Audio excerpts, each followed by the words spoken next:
do the arms, the welt, I do this. I do the ottoman, sewing everything here. I like it to not have too many wrinkles around the edges here, and the edges here as smooth as possible. I kind of sit and feel the edges, you know, because I always like to make sure that they feel, you know, silky smooth. I probably have to touch everything, actually.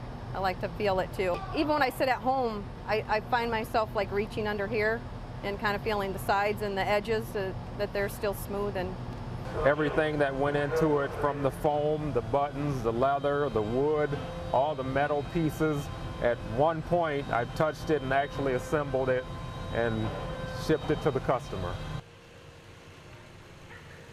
Charles and Ray Eames, the designers of the lounge chair, often called it the 670-671 after the Herman Miller part numbers for the chair and ottoman. It took the Eameses 2 long years to design the chair. For example, 13 different armrests were tried, until finally they launched it on national television with a charming short film they had made showing it being assembled. Some people that see it machined, they're not quite sure what it looks like when it's finished. So a lot of times a new employee will walk them down there and say, this is what the chair looks like. I've never actually sat in the chair with the ottoman, and it's very, very comfortable. The Eameses believed in something they called the guest-host relationship, that the role of the designer was essentially that of a good host, anticipating the needs of the guest.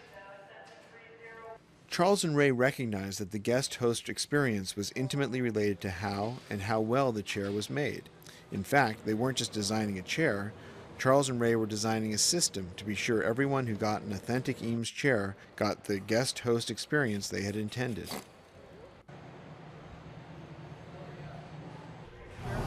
Yes, the very last procedure is a rock test. You kind of sit back in the chair and you just kind of rock, and you're listening for squeaks, rattles, any kind of noises or loose screws. The Eameses actually developed the molded plywood technique that would eventually be the heart of the lounge chair design. This is Charles's voice discussing those early years. When we first started to make furniture, we built the tools right in the office. We built the tools. We also built the first 5,000 chairs that were made right in the office. And we built the tools upon which the first 50,000 chairs were made and sent them out.